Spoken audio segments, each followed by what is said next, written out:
अस्माकम् आचार्याणि च भारती देवो नारायणश्रीशः देवी मंगलदेवता. ಗೋಮಾತೆಯ ಈ ಒಂದು ಪವಿತ್ರ ಯಾತ್ರೆ ಪ್ರಾರಂಭವಾಗಿದೆ. ಗೋರಕ್ಷಣೆ ಬಗ್ಗೆ ಸಮಾಜದಲ್ಲಿ ಜಾಗೃತಿ ಮೂಡುವಂಥ ದೊಡ್ಡ ಕಾರ್ಯ ಅದು ಪ್ರಾರಂಭವಾಗ್ತಾ ಇದೆ. ಈ ಸಂದರ್ಭದಲ್ಲಿ ಪ್ರಾರಂಭದಲ್ಲಿ ಒಬ್ಬ ಮಾತೆಯ ಸನ್ಮಾನ, ಸುಶೀಲಾ ಅವರ ಒಬ್ಬ ಮಾತೆ, ಅವರ ಸನ್ಮಾನವನ್ನು ಕೂಡ ಈ ಸಂದರ್ಭದಲ್ಲಿ ಮಾಡಲು ಸಂತೋಷ ಪಡ್ತಾ ಇದ್ದೇವೆ. ನಮಗೆ ಗೋವು ಅಂದರೆ ಗೋಮಾತೆ, ಇನ್ನೊಂದು ಗೋವು ಅಂದರೆ ಜ್ಞಾನ, ಜ್ಞಾನ, ಅದನ್ನು ಗೋವು ಅಂತ ಕರೀತಾರೆ. ಈ ಶಾಸ್ತ್ರದ ಸಂರಕ್ಷಣೆಗೋಸ್ಕರ ನಮ್ಮ ವೈದಿಕ ತತ್ವಜ್ಞಾನದ ಸಂರಕ್ಷಣೆ ವೇದ ಮಾತೆ, ಗೋಮಾತೆ ಇದ್ದ ಹಾಗೆ ವೇದ ಮಾತೆಯು ಕೂಡ ನಮಗೆ ಬಹಳ ಅವಶ್ಯಕ. ಗೋಮಾತೆ ಎಲ್ಲರಿಗೂ ಹಾಲನ್ನು ಕೊಟ್ಟರೆ ವೇದ ಮಾತೆ ತತ್ವಜ್ಞಾನದ ಅಧ್ಯಾತ್ಮದ ಹಾಲನ್ನು ಎಲ್ಲರಿಗೂ ನೀಡುವ ಮಾತೆ. ಅಂತಹ ವೈದಿಕ ತತ್ವಜ್ಞಾನ, ವೈದಿಕ ಸಂಸ್ಕೃತಿಯ ರಕ್ಷಣೆಗೆ ಈ ಮಾತೆ ಒಂದು ವಿಶೇಷವಾದ ಕಾಣಿಕೆಯನ್ನು ಸಲ್ಲಿಸಿದ್ದಾರೆ. ಪೂರ್ಣಪ್ರಜ್ಞೆ ವಿದ್ಯಾಪೀಠ ಮುಖಾಂತರ ತತ್ವಜ್ಞಾನ ಪ್ರಸಾರದ ಕಾರ್ಯಕ್ಕೆ 1 ಕೋಟಿ ರೂಪಾಯಿಯನ್ನು ಅರ್ಪಣೆ ಮಾಡಿದ್ದಾರೆ. ಎಂದರೆ ಅವರ ಒಂದು ಔದಾರ್ಯ, ತತ್ವಜ್ಞಾನದ ಬಗ್ಗೆ ಇರುವ ಕಳಕಳಿ ಬಹಳ ಅಪೂರ್ವವಾಗಿದೆ, ಅದ್ಭುತವಾಗಿದೆ. ಅಂಥ ವಿಶೇಷವಾದ ಜ್ಞಾನ ಸೇವೆ ಮಾಡಿದ ನಮ್ಮ ಸುಶೀಲಾ ರಾವ್ ಅವರನ್ನು ಈ ಸಂದರ್ಭದಲ್ಲಿ ಸನ್ಮಾನಿಸಿ ಅವರಿಗೆ ಭಗವಂತ ವಿಶೇಷ ಅನುಗ್ರಹ ಮಾಡಲಿ. ಅವರಿಂದ ಇಂಥ ಸಂಸ್ಕೃತ ಭಾಷೆ, ತತ್ವಜ್ಞಾನ, ವೈದಿಕ ತತ್ವಜ್ಞಾನ ಇದರ ಪ್ರಸಾರ ಕಾರ್ಯ, ಈ ಶಾಸ್ತ್ರದ ಪ್ರಸಾರ ಕಾರ್ಯ ವಿಶೇಷವಾಗಿ ಆ ಸೇವೆ, ಇನ್ನು ಅನೇಕ ರೀತಿಯ ಸೇವೆ ಭಗವಂತ ಅವರಿಂದ ಮಾಡಿಸಲಿ ಎಂಬುದಾಗಿ ಪ್ರಾರ್ಥನೆ ಮಾಡ್ತಾ, ಇವತ್ತು ಈ ಮಂಗಳ ಯಾತ್ರೆ ಕೃಷ್ಣನ ಪ್ರಾರ್ಥನೆ ಇವತ್ತು ನಡೆಸಿದ್ದೇವೆ. ಜಗನ್ಮಂಗಲನಾದ ಭಗವಂತನ ಅನುಗ್ರಹದಿಂದ ಈ ಮಂಗಳ ಯಾತ್ರೆ, ಗೋಯಾತ್ರೆ, ಮಂಗಳ ಯಾತ್ರೆ ಹಿನ್ನೆಲೆಯಾಗಿ ಕಿಂಕರ ಯಾತ್ರೆ, ಅದನ್ನು ರಾಮಚಂದ್ರ ಮಠದ ನಮ್ಮ ಶ್ರೀಪಾದಂಗಳವರು ಸಮಾಜದಲ್ಲಿ ಜಾಗೃತಿ ಮೂಡಿಸುವಂಥ ದೊಡ್ಡ ಕಾರ್ಯ. ನಮಗೆ ಪ್ರತಿಯೊಬ್ಬರಿಗೂ ತಾಯಿ ಇದ್ದಾರೆ, ಬೇರೆ ಬೇರೆ ತಾಯಿ, ಆದರೆ ಎಲ್ಲರ ತಾಯಿ ಗೋಮಾತೆ. ಉಳಿದ ತಾಯಿ ಅವರವರ ಮನೆಗೆ ಅವರಿಗೆ ಮಾತ್ರ ಸೀಮಿತ. ಇಡೀ ನಮ್ಮ ಎಲ್ಲರಿಗೂ ಕೂಡ ತಾಯಿಯಾಗಿ ಹಾಲನ್ನು ನೀಡುವ ಗೋಮಾತೆಯನ್ನು ನಾವು ರಕ್ಷಿಸುವ, ಪೋಷಣೆ ಮಾಡುವ ಮತ್ತು ಅದರ ಬಗ್ಗೆ ಆ ಸೇವೆ ಮಾಡುವಂಥ ಒಂದು ಕಾರ್ಯ ನಮ್ಮ ದೇಶದ ಕಲ್ಯಾಣ ದೃಷ್ಟಿಯಿಂದ ಬಹಳ ಅವಶ್ಯ. ಆ ಕಾರ್ಯ, ಆ ಗೋಕಿಂಕರ ಯಾತ್ರೆ ನಮ್ಮ ಶಂಕರಾಚಾರ್ಯರು ಮಾಡಿದ್ದಾರೆ.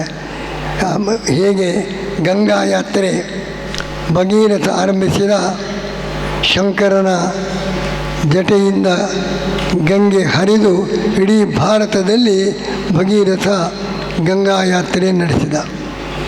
ಈಗ ನಮ್ಮ ರಾಮಚಂದ್ರಾಪುರ ಮಠದ ಸ್ವಾಮೀಜಿಯವರು ಈ ಒಂದು ಗೋಮಾತೆಯ ಯಾತ್ರೆ ಇಡೀ ಭಾರತಾದ್ಯಂತ ಇದೊಂದು ಅಮೃತ ಯಾತ್ರೆ, ಗಂಗಾ ಯಾತ್ರೆ ಎಂದು ಇದು ಅಮೃತ ಯಾತ್ರೆ. ಅದು ಈ ಗೋಕಿಂಕರ ಯಾತ್ರೆ ಅಲ್ಲ, ಇದು ನಮ್ಮ ಶಂಕರ ಯಾತ್ರೆ ಅಂತ ಹೇಳ್ಬೋದು. ಶಂಕರಾಚಾರ್ಯರು ಪ್ರಾರಂಭಿಸಿದ್ದರಿಂದ ಕಿಂಕರ ಯಾತ್ರೆ ಹೌದು, ಶಂಕರ ಯಾತ್ರೆಯೂ ಹೌದು. ಆ ರೀತಿಯಿಂದ ಇಡೀ ದೇಶದಲ್ಲಿ ಅಂಥ ಉತ್ತಮ ಸಮೃದ್ಧಿಯಾಗಲಿ. ಗೋವು ನಮಗೆ ಅಮೃತ ನೀಡ್ತಾ ಇದೆ.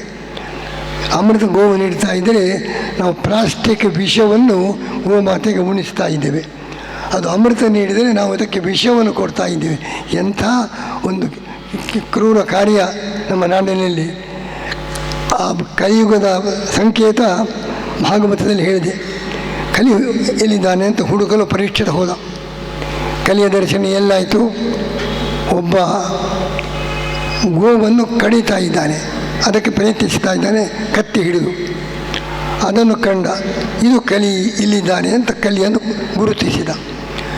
ಎಲ್ಲಿ ಗೋ ಹತ್ಯೆ ನಡೀತದೆ ಅದು ಕಲಿಯ ವಿಜೃಂಭಣೆ, ಅದು ಕಲಿಯುಗದ ಸಂಕೇತ. ಕಲಿಯುಗ ಕೃತಯುಗವಾಗಬೇಕಾಗಿದ್ದರೆ ಗೋಮಾತೆಯ ರಕ್ಷಣೆಯಾದರೆ ಮಾತ್ರ ಕಲಿಯುಗ ಕೃತಯುಗವಾಗಿ ಪರಿಣಮಿಸಲು ಸಾಧ್ಯ. ಆ ದೃಷ್ಟಿಯಿಂದ 4 ನಮಗೆ 6.